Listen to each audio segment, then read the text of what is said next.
Brilliance Audio.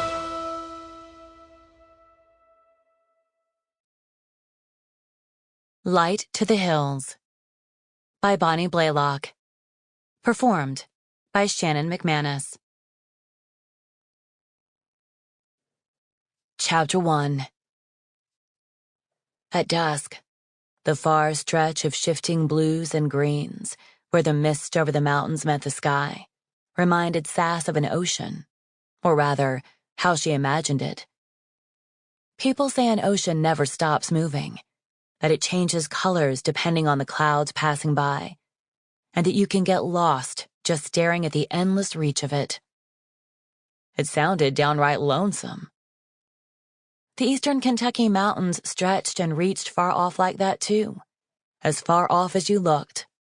But to Sass, they also folded you close inside the trees and streams and old grown-over trails from deer, loggers, and footsteps of the Cherokee who'd lived there first. Sometimes, when she idled long enough to stare, long enough to hear the breeze whisper through the tall hickories like the sigh of a ghost, Sass imagined that the rounded forest ridges of the Appalachian hills moved. Not by some miracle of faith that some people believe could do such a thing, but by sheer force of their own will. She swore if she looked just right, she could see those hills push upward, like great shoulders shrugging with a, "So it be." Or maybe the kind of give-out sigh her daddy breathed when he crawled up out of those hills of a morning, teeth shining bright in his coal-blackened face. Today, the far-off ridges seemed to lie still. But Sass knew all the busy critters that rustled underneath the trees. Deer, turkey, foxes and bears, even painters. Though these she'd never seen, only ever heard them scream like a woman scared to death. Panthers, she corrected. The schoolteacher had once pronounced the word, and Sass turned it over in her mouth, whispering it out loud and biting the tip of her tongue on the middle sound, "the." Funny how folks outside the hills said different words, but meant the same thing. Sass didn't have time to lollygag and watch the mountains move today. She was hunting sang so that she could get a birthday present. It was 1936. Sass had just turned 12, and her mama warranted she had enough sense to keep clear of the snakes in the woods. Or if she didn't by now, some fangs might serve her right. A full satchel of ginseng would bring a nice sum. And her mama had said she could pick a piece of birthday candy from the mine store if she found enough. 12 was a mite big for candy, but she wasn't about to refuse the offer once it came her way.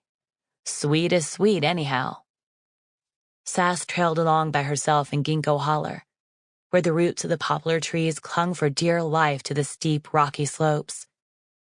September was school time, but there weren't many days she could be spared to walk the miles to school and back, the way her daddy saw it.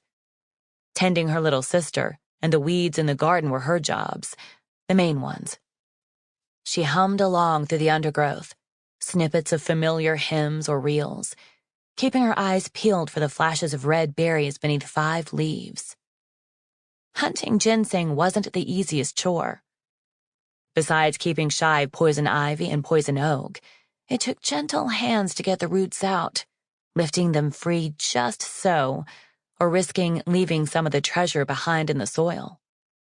Then, just when the root was safe in the bag and it was time to move on, the berries had to be replanted so that new shoots would come back after a couple of winters. The warm autumn air hung thick and close as a cloak around her shoulders as Sass knelt at the base of the plants. Her older brother, Finn, had taught her to find and dig the roots when she was just 5. It was easy to talk him into a walk in the woods back then, even if he had to hoist her onto his back and tote her most of the way, her small fingers gripping the collar of his shirt. "The clear mountain air is good for what ails you," he'd told her, and she'd known even then he was thinking of having to forsake it for the dark, dusty mines the following year, when he'd turned 13. More than anything, Sass wished Finn could be free of Sample complete. Ready to continue?